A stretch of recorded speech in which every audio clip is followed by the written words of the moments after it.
Thanks. So appreciate everybody attending today. So today's an update on across several things that are new releases and new information, new updates on the Chip Ignite program with Efabless. And so we're going to be covering quite a bit of content. We're going to limit this to an hour. So if for some reason we run over, we will set up a follow-up webinar to continue and to pick up where we left off. But we're gonna talk about OpenFrame, which is just released and was available on the last shuttle that went out in November. We're going to talk about some typical issues or common issues that we're seeing with GPIO configuration and some questions around that. A new LVS check that's been added to pre-check. We have a new feature we're rolling out called IPM, which has to do with reusing IP from Efabless library. Cocotb for related to simulation and functional validation. So we're going to go over how that works and how to make use of that. We've had a number of questions around OpenLane, kind of integration options or physical implementation options, including how to connect power successfully to sub macros and those in designs. And so we're going to spend a bit of time on that in the session today. A quick intro on OpenLane2. So there's new features, new functionality, and that currently is in beta.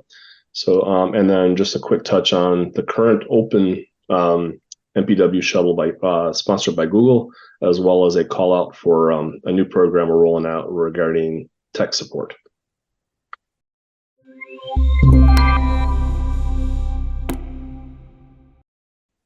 So a little bit on OpenFrame. So Tim is online here too, can help answer and fill in some additional details where I'm missing, but wanted to make you aware of a new option available for Chip Ignite.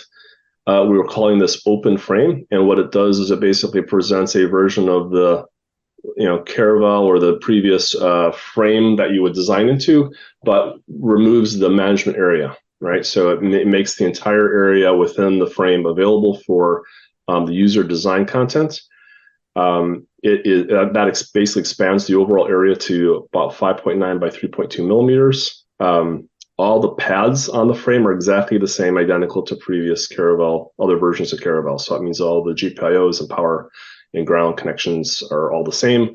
There's some additional connections that are opened up because that were used by the management SoC, like for Flash as an example. And there is also within the frame, we've also implemented and provided a power on reset, as well as a project ID or user ID circuit or a circuit within that can for identifying the projects or the dies. All right, so for this particular use, you pretty much submit and execute it very similar to the way you would do a normal Caravel user project. You're going to, instead of delivering a user project wrapper, you're going to be delivering a GDS called OpenFrame project wrapper.gds.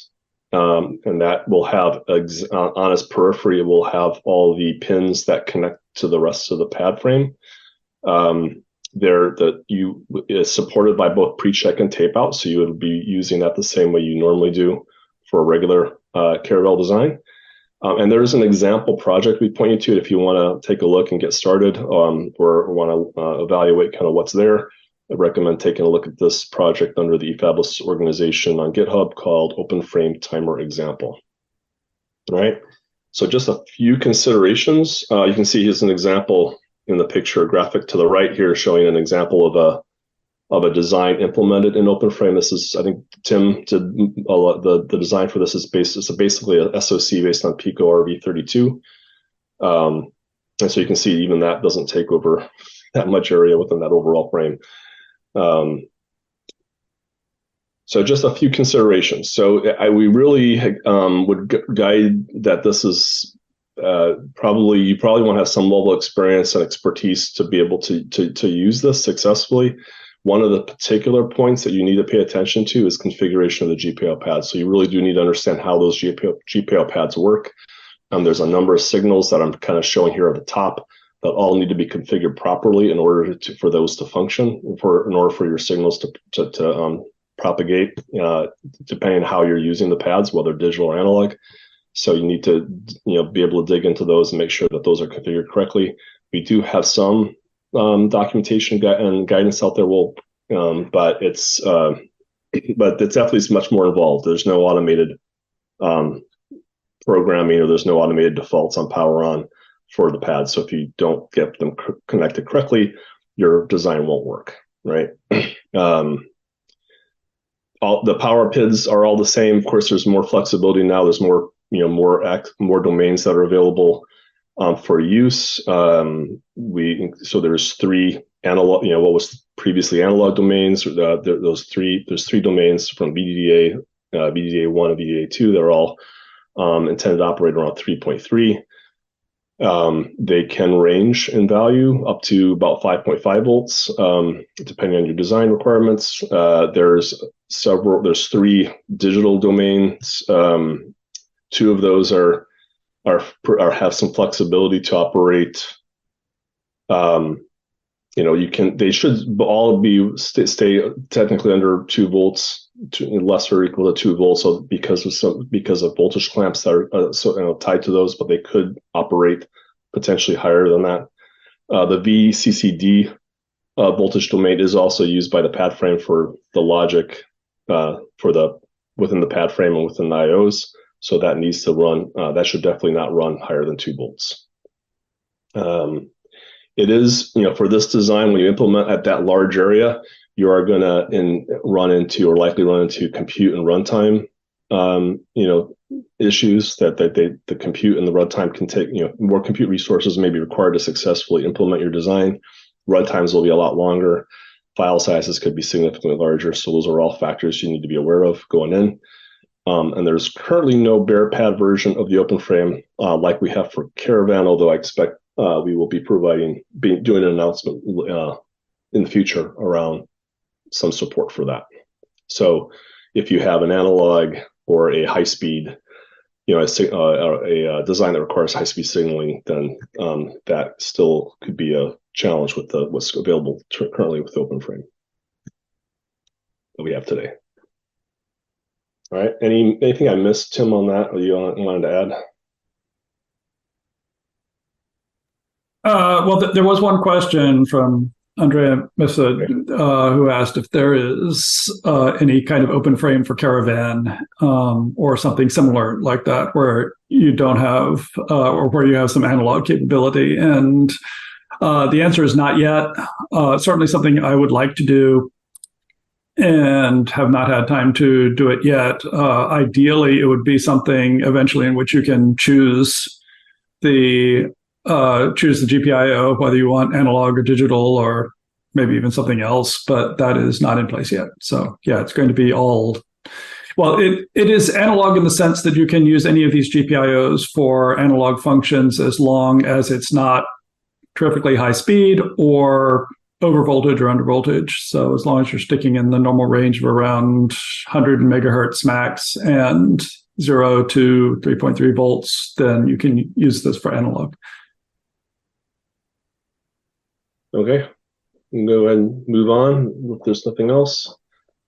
So next topic, a little bit on GPIO configuration. I wanted to provide you some updates. So we talked about GPIO pad configuration previously. I know we've talked previously about user defines and configuring that for setting the power on configuration state of each GPIO pad.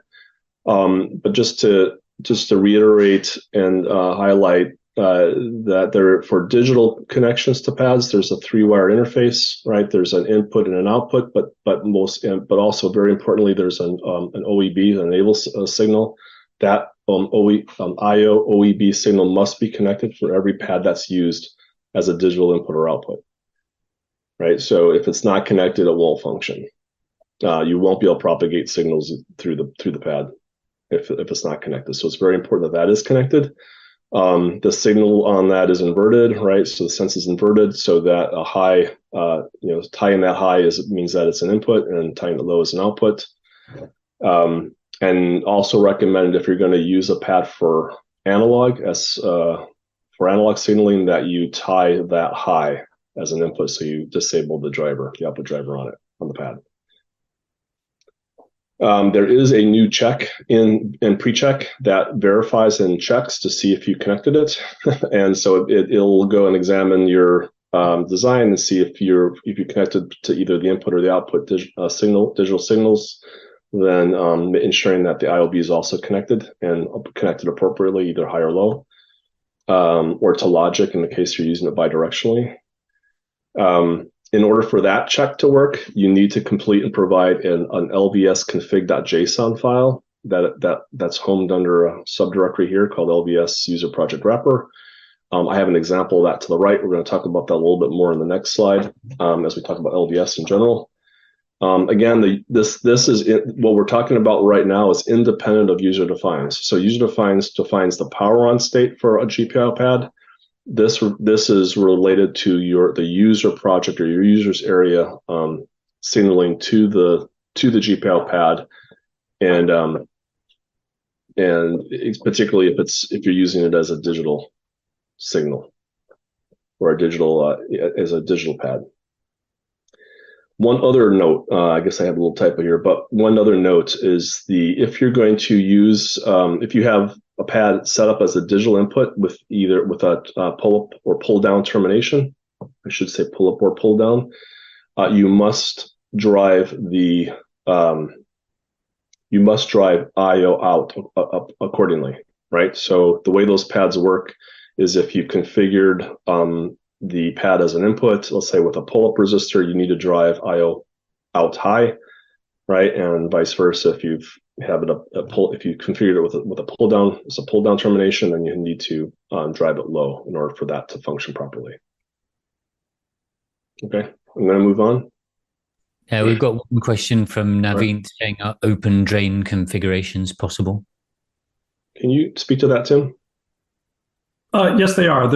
You need to look up the definitions and the GPIO documentation, but yeah, they have open drain configurations. Okay. Anything else, Matt? That's all we've got at the moment. All right. So next one, LVS. So LVS check has been also recently introduced or added to pre-check. The LVS check runs only when you're running offline currently. So when you download and run locally, by default it will run. There is an option to disable it if you choose, but it is highly recommended that you run this check before submitting to tape out to ensure that you have all your connections properly, particularly if you're doing anything, which we'll talk about a little more complex, where you have sub macros or you have an analog design. Those are the more common cases we're seeing people miss. Something got missed in the from a connectivity perspective. LVS does run as part of the standard OpenLane flow. So if you're just doing a single simple design, then LVS was implemented as already as part of the flow. However, it is still worth doing this as well, just to confirm everything is correct before you submit your design. There is, in order for the LVS check to run, you do need to provide the configuration file, which I mentioned earlier. In this configuration file, the things that you're going to be providing are going to be relative to your gate level or SPICE netlist for your design. Again, depending on whether you're doing digital and or analog, you need to provide a pointer to all the complete set of netlists for your layout, and then you need to, of course, be pointing to your layout file, which is typically already defined as either user project wrapper or user analog project wrapper, I believe is for Caravan.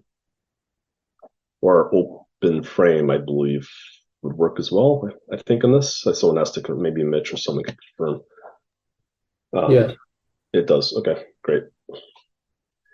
So basically what the check does, if you're not familiar with LVS, it's basically taking, you're getting a net list that's generated from your schematic or from your RTL.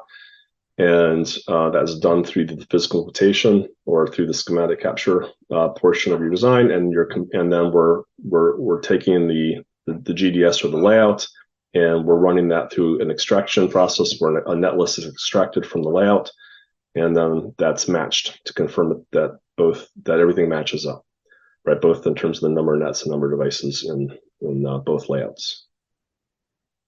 So there's more information on that you can check in the pre-check. I provided a link at the bottom there. All right, I'm going to move forward unless there's questions. Yeah, we've got a question from Andrea. Is the LVS check present in Caravan? It is. So I don't think you want to add anything to that, but it supports both the digital and both Caravel and Caravan, as well as OpenFrame. And is there a flow for designs that make use of commercial tools? Yeah. Anybody want to venture? I don't have a definitive answer, a question on that, because I think there's some open questions we're still working through, but technically we believe it. Their support exists, but I don't know if Tim or Mitch can specifically answer that. Yeah, well, ultimately the LVS is harder with commercial tools because we know how the LVS flow works with all of our tools, and we don't know exactly what is going to come out of the commercial tools. We have had people use commercial tools, produce GDS. If you have the time and are willing to spend the effort, you can use these options in the LVS check, such as LVS flatten and no flatten ignore, to try to get it to work correctly with something that got produced by commercial tools. And then, of course, the other option is that you use your commercial tools to do your own LVS, and then you disable the LVS check when you submit it through Efabless.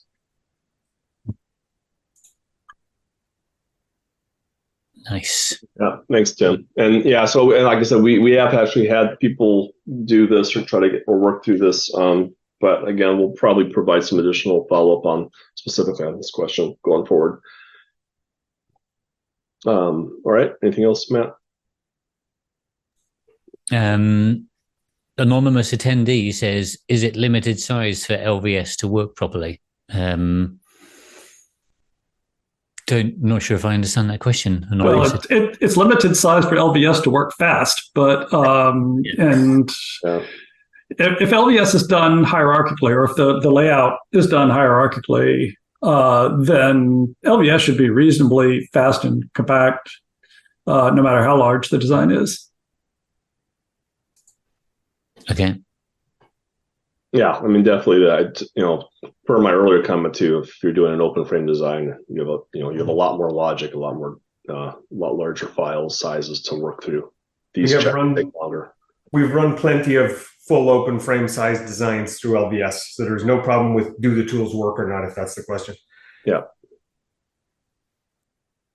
So you might need a bigger machine or more memory. Okay. Moving on. So first thing is some Cocotb stuff. So I've got prepared something here.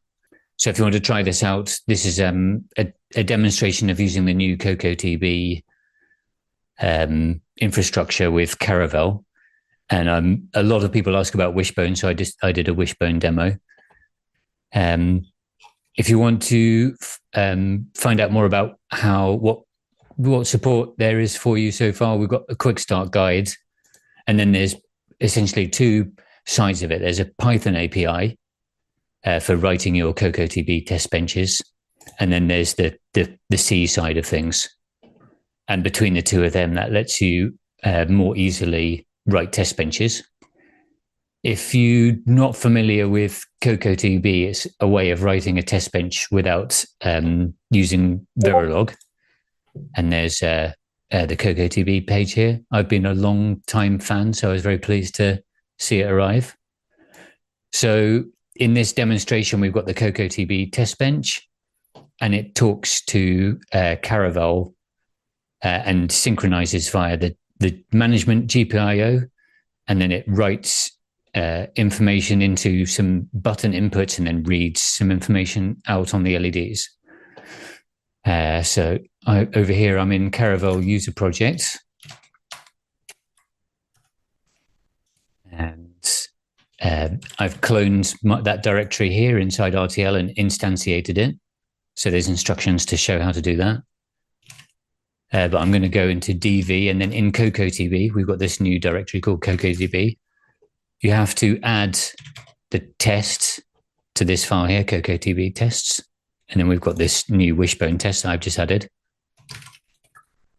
And then I'm going to run the test by running this command. So there's also, you pip install a program called Caravel Cocotb, and I'm telling it to run this test. And instead of it making a new runs directory that's date stamped, I'm telling it to always go in the same directory. So I'll kick that off. It takes about 2 minutes to run. And then in this other screen here, I shall go back to the website. So the C firmware, I'll just talk you through that quickly. Sets up the management GPIO. That's the single GPIO that your user project can't control. Sets up all the GPIOs. So I'm using 8 for the inputs for the buttons, 8 for the outputs from my user project, and then another 8 for the management system to control. And it's quite nice being able to do that with for loop, because I've got this new API here. Then I load the config, enable the wishbone, and then signal to the Cocotb test bench that it's ready. So the Cocotb test bench is waiting for that configuration to start up, and then drives all the buttons low, and then waits for that management GPIO to go high. So now these are both synchronized with each other. And then in a loop, basically this is reading from the wishbone, writing the output back via wishbone to the LEDs, and then it's also mirroring it, the value on the GPIO, and then it does a little toggle on the management GPIO, so that this loop here can stay in sync. So if we go back to my screen now, we're nearly there. Does take a few minutes.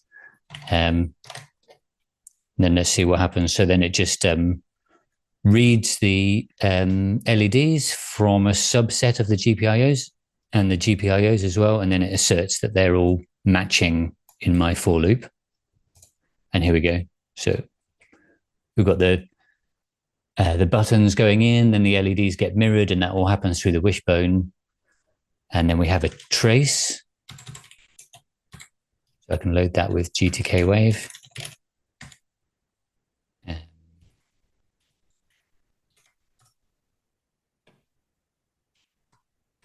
And all the exciting stuff happens right at the end. So it takes like 4 milliseconds or so to get everything configured, and then the test just runs at the end.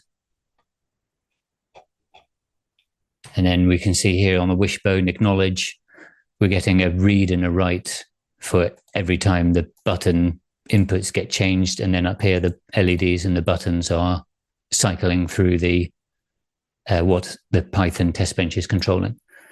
So I really like it. I recommend you check it out. I think it's quite nice being able to write the test bench basically in just 2 files without any Verilog. And the setup and the actual programs are a lot shorter and easier to read, in my opinion. So that's the Cocotb demo. If you've got any questions, just drop them in that question and answer. Samarth says how to execute management firmware. Is there detailed documentation for it? Yeah, you can check if you want to go the Cocotb way, then check out the quick start, or I've tried to do my best on documenting this well. So it tells you how to install this demonstration and then run the test. And that will take care of compiling the firmware, getting the hex loaded, and then running the test just as I demonstrated. And there's a number of examples, I think, in the firmware, other test benches that are published out there. Look here. So the ones that we had before were the IO ports, LA Test 1, LA Test 2, and mproj Stimulus and Wishbone port. And they have mostly been recreated here inside user proj tests. So there's the counter driven by the logic analyzer, driven by the clock, reset, and driven by the Wishbone. There's a hello world UART, which shows the serial port working. And there's a GPIO test as well. So that's a good way of seeing how things work. Yeah, I definitely highly recommend that you look at doing some simulation of your design to verify the integration, right? So even if you have your design has a, you've verified the block or you've functionally verified the block externally outside of, bringing it in and trying to integrate it, you want to make sure that the integration is all correct. And by, creating a simple test bench or a test bench that will exercise your IOs through the pads or through any interaction through the wishbone bus, make sure that those things are all functioning the way you expect them to, is very important to having a successful design. Yeah. And then you can take it a step further and do the gate level verification as well, which is also recommended. And that's one thing that I also like about the Caravel Cocotb, because you can turn on gate level testing by giving it the sim argument. So you can just say sim GL. And as long as you've got in your includes, I've only set up my includes RTL to include my my user project. But if I had hardened that with OpenLane and then copied the gate level and then put that in the GL, just added it here, then I would be able to easily run the gate level on all of Caravel, which is really good to get more confidence.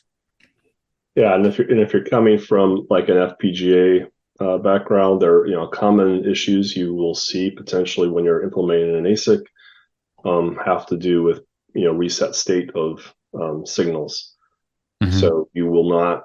They may work perfectly fine on an FPGA, but they won't when you go to implement them in ASIC. If you don't handle this properly, your design won't work. It won't come out of reset cleanly or correctly. Yeah.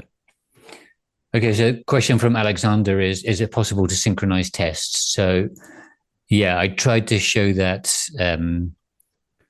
here. So the way that I most often synchronize from Caravel to the test bench is by toggling the management GPIO. And then I can wait on that inside my Cocotb test bench. Like this. And to do it the other way around, to go from Cocotb, that's a bit harder. You can like reach inside with Cocotb and like access the internals of Caravel, but you shouldn't do that because then your gate level stuff won't work. So it's better to work out like a semaphore style way of doing it just through the management GPIO on this side, and then writing to the a GPIO that you've got spare from the Cocotb side. Is back annotated gate level simulation supported out of the box now? I'm going to need a bit of help on that. Is that what this? No, it's not. Well, there is. Well, yeah. So we don't have a full solution around back annotated simulations today in the open source domain. Yeah. It's supported if you have access to commercial simulators with SDF support. Yeah. Okay. So there's a partial solution you're seeing there that has delay values for gates, for the logic, for the cells, but not for the connectivity. Okay. And then Frank's saying, can Cocotb be used for GL and SDF? So I assume the answer to that is no. Not today. We don't have a solution for that today. Okay. So then moving on to the next topic, that's IPM, the IP manager. So that is IPM here, a new thing being launched. At the moment, you can try it out here. It's got a very limited amount of IP blocks available.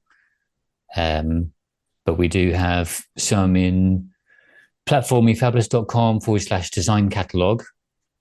So we've got stuff here. There's more stuff on the way. These ones are the only ones that have been released as of yet.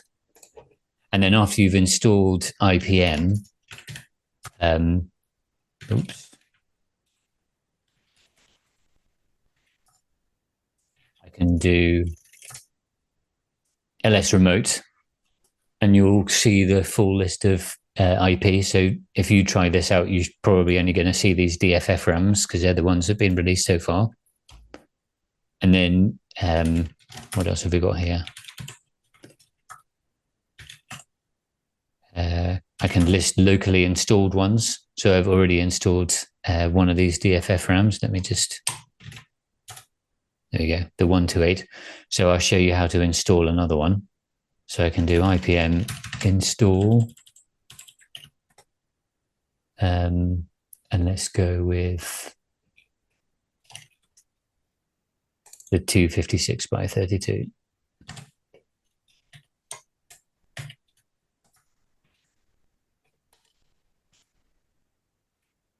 Oh, could not find asset. That's the danger of the live demo. Wasn't expecting that. Let's try the other one again. All right, that's already installed. Do we know why that one didn't work, anyone? You're not on the latest version of IPM.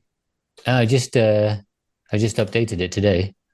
The latest. The latest and the last. Today is old. Anyways, okay, so then in IP, I've got these symlinks to the different IP blocks that I've got. I seem to remember Jeff pushing IP about 45 minutes ago. Exactly. Yeah, we're scrambling to get something. Look at that README. Let's go to this one. Okay, yeah, then you've got a README. You've often got some images in the docs showing timing and stuff like this. And then you've got the HDL, and if it's a hard block, you'll have the GDS in there as well.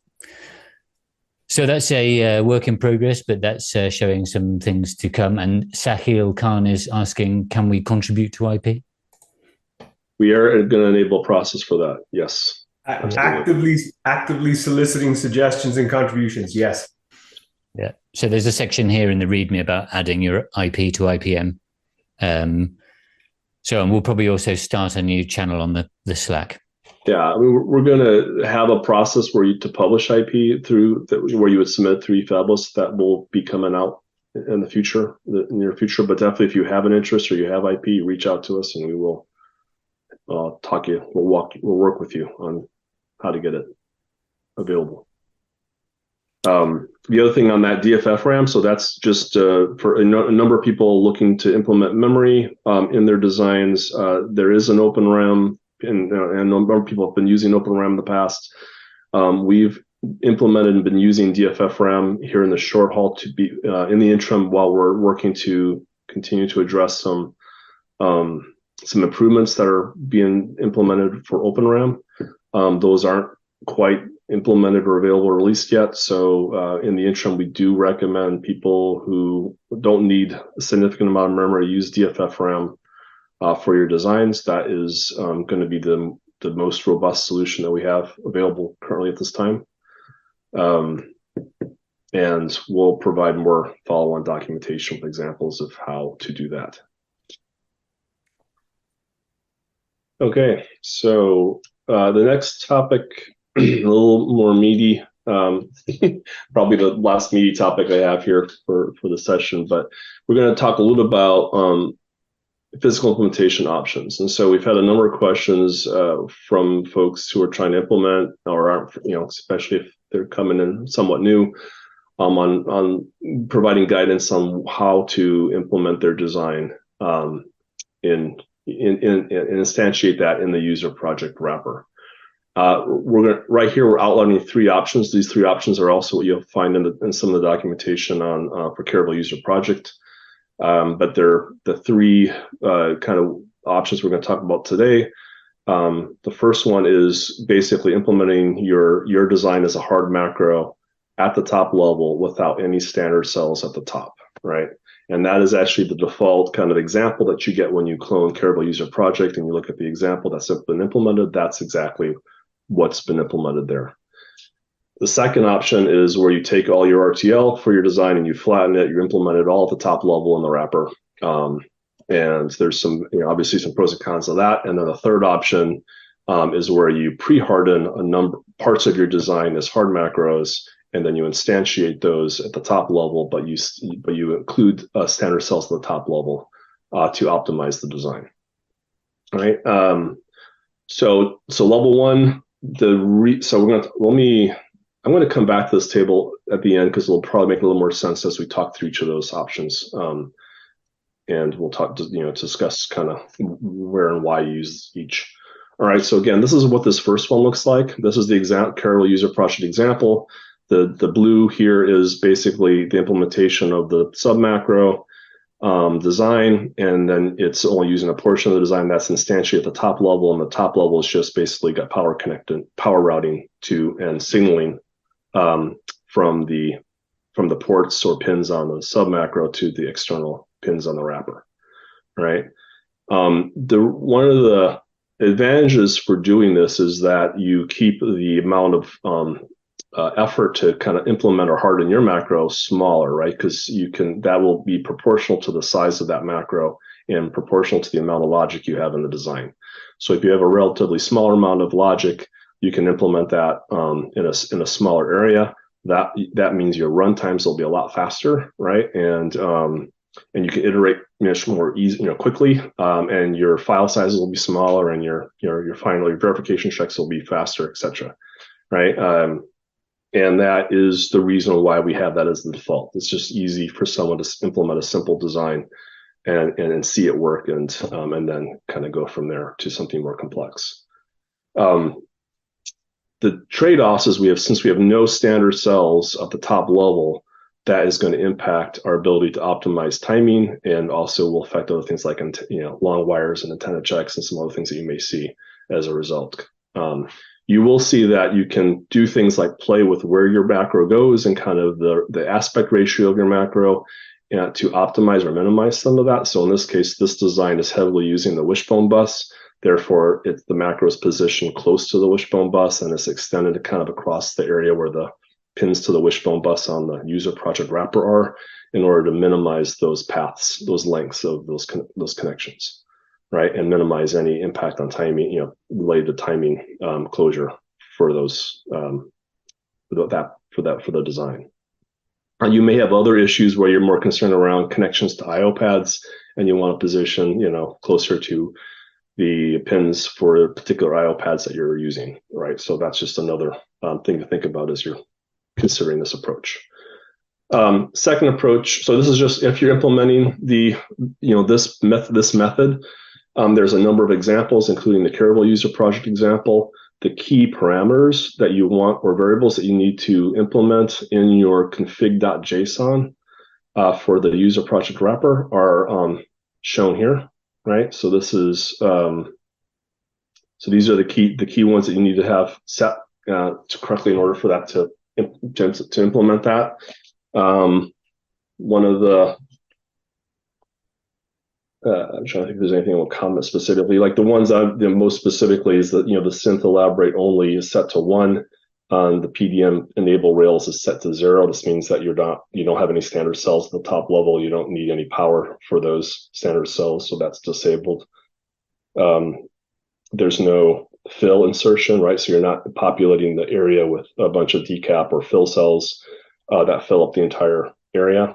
So that's also been zeroed out. And so actual metal fill will be handled later when you integrate that during the tape out process. That's all handled automatically.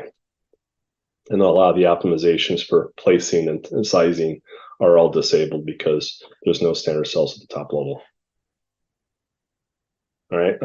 The second method is to implement your design, just flatten all the logic, in which case you're going to basically fill the entire area with standard cells, right? Again, assuming you have no sub macros, you're just everything's digital. Pretty much all your RTL gets implemented in one large block, which is the user project wrapper. And if I were to zoom in on this design, I would see basically standard cells across the entire area, right? And so if they're not related to your logic, then they're going to be decap or fill cells. that basically complete the rest of the area. Right. So the benefits of this is that it can, you're giving OpenLane complete freedom to optimize the design. It can place cells anywhere it wants, closest to particular inputs or outputs on the wrapper. It can buffer the timing, the signals, and to minimize or to max or to optimize the timing closure for your system, and therefore you have the ability to kind of implement designs that are more complex or also have very more challenging timing constraints, as an example. Right. And then these are some of the key parameters for that. Again, you can see the synth elaborates now set to 0. Rails are now enabled. Optimizations are all turned on. Fill insertions also turned on, as well as decap. Right. And Muhammad Shalan and others are on the line too, so please jump in if I skipped over something important on that. But I'm going to talk through the third example here, which is basically placing user macros, one or more user macros in the wrapper, along with the standard cells at the top level. So in this case, you have a macro. This is looks like a single large macro in this example. That is placed at the top level, but then kind of around that is additional. So that's pre-hardened and implemented kind of separately using OpenLane. And then that macro is then placed inside of your wrapper, inside of the wrapper, and then along with additional RTL that basically for additional functionality or logic that you would connect to to the rest of the pins. You're also then enabling OpenLane to optimize the any kind of buffering and timing optimization, because you can implement standard cells at the top level as well, right? So it's worth mentioning that this design includes embedded FPGA. So actually, the red parts of the layout eventually is the embedded FPGA that includes large number of small macros. Okay, so there's small macros inside of this as well, and so this is like a multi-layered, multi-tiered design. Are the small macros pre-hardened as well in this example? Yes. Actually, it's like the pre-hardened, and then there's like custom script that basically places them so that you have this like regular structure. Okay. The other examples you see, and I can point to, you'll see multiple macros at the top level independently placed, particularly things like memory or analog blocks or just other pre-hardened, digital cores, are all good examples of other more complex designs you'll see kind of in our site as you're browsing through. But that's how they're implemented using this method. All right. So the configuration parameters for that are kind of listed here. I believe these are pretty much identical or similar to the ones on the previous example from a user project wrapper configuration perspective. And then we have a few examples here on the right you can take a look at. Go ahead, Mohammed. I want to say that basically the configurations are very similar to those of the option number 2. Yeah, but I'm not sure I see any differences here. So the biggest probably difference is you have also configurations for the sub macros that you need to, and you can find examples here in these two designs that are posted in the links. Again, we're going to send those slides out. We'll make those available to everyone after the webinar. Okay, so let me go back to the table just to kind of talk through the trade-offs, right? So for option 1, really the idea is this is a great example if you have you have small or medium kind of complexity from a design perspective. You don't have very challenging timing constraints, and the benefits is it reduces the resource requirements and time to implement your design, right? You can some of the trade-offs is you may not be able, you may run into areas where you're not able to meet timing. You're seeing your margins not as have as much margin of timing as you would get otherwise. or you may start to see some antenna errors because of the long wires that are implemented to connect your macro to the user project wrapper ports at the top level. Okay, then in option 2, again, just the opposite, basically, because you're flattening everything, you're giving kind of the largest, kind of freedom for OpenLane to optimize the placement and the timing for the design and timing closure for the design. So again, it's good when as you start to get larger designs or more complex logic. The challenge, of course, is going to be longer run times and larger compute and potentially more compute requirements in order to implement the design or to run final verification sign off. And then the last one is option 3, again, also good for very complex designs, probably when you want to start, breaking it down your design because of it's too complex, to reduce the amount of reuse or reiteration around re-implementing your design. You can basically take, some larger digital cores, pre-implement those, make sure things, and then re-leverage that in additional iterations as you kind of place those at the top level. So that can reduce some of your overall runtime and compute time and process time. It also allows you to potentially reuse those macros in another design in the future, like if you pre-hardened it. Also accommodates things like, obviously including memory or analog non-digital macros, hard macros in your design as well. Anything I missed on that, Mohammed, that you want to add or correct? I think, you covered it all. Yeah. Okay.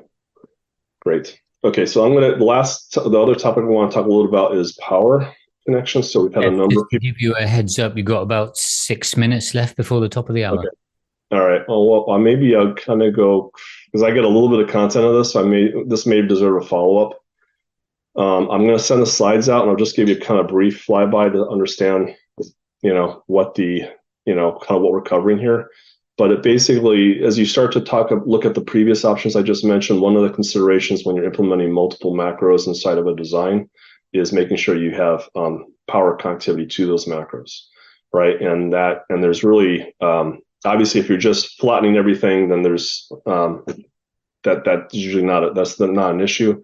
But when you have pre-hardened macros, you have to ensure that you're able to connect power. And there's really 2 approaches, one using straps, using a grid of straps, and the other one is using power rings. So the straps kind of look like this, right? So you have kind of the user project wrapper, kind of the larger box here. You're going to have some metal 5 stripes that are horizontal for each of the power domains. And you're going to have probably the ones you care about are VCCD1, maybe like VCCD1 and VSSD1. Right, so the power and ground for the first domain, digital domain, as an example, right? And you need to make sure that those will connect to straps in your sub macro. And you're typically for like a single layer hierarchy, you're going to have vertical metal 4 straps for those power rails, right? And you want to make sure that obviously that this matches. And so that sub macro needs to be able to intersect those straps when it gets placed, so it has to be big enough to do that. You also, what was the other thing I was thinking?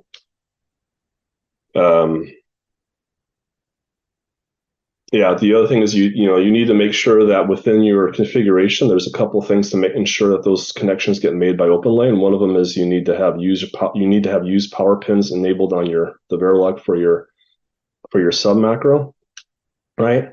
That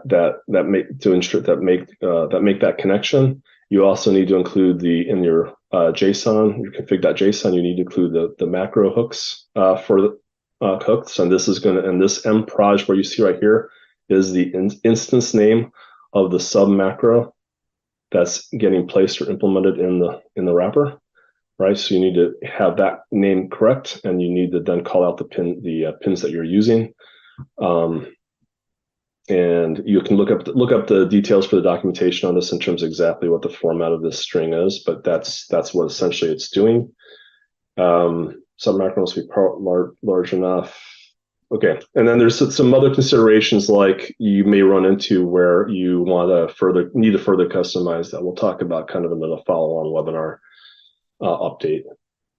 just to give you a sense, so this is an example of a three layers of hierarchy. So we have another sub macro kind of inside of a sub macro. So every time you go down a layer, you lose kind of a metal layer of routing for that sub macro. So we'll talk about that again next, and probably in the next session.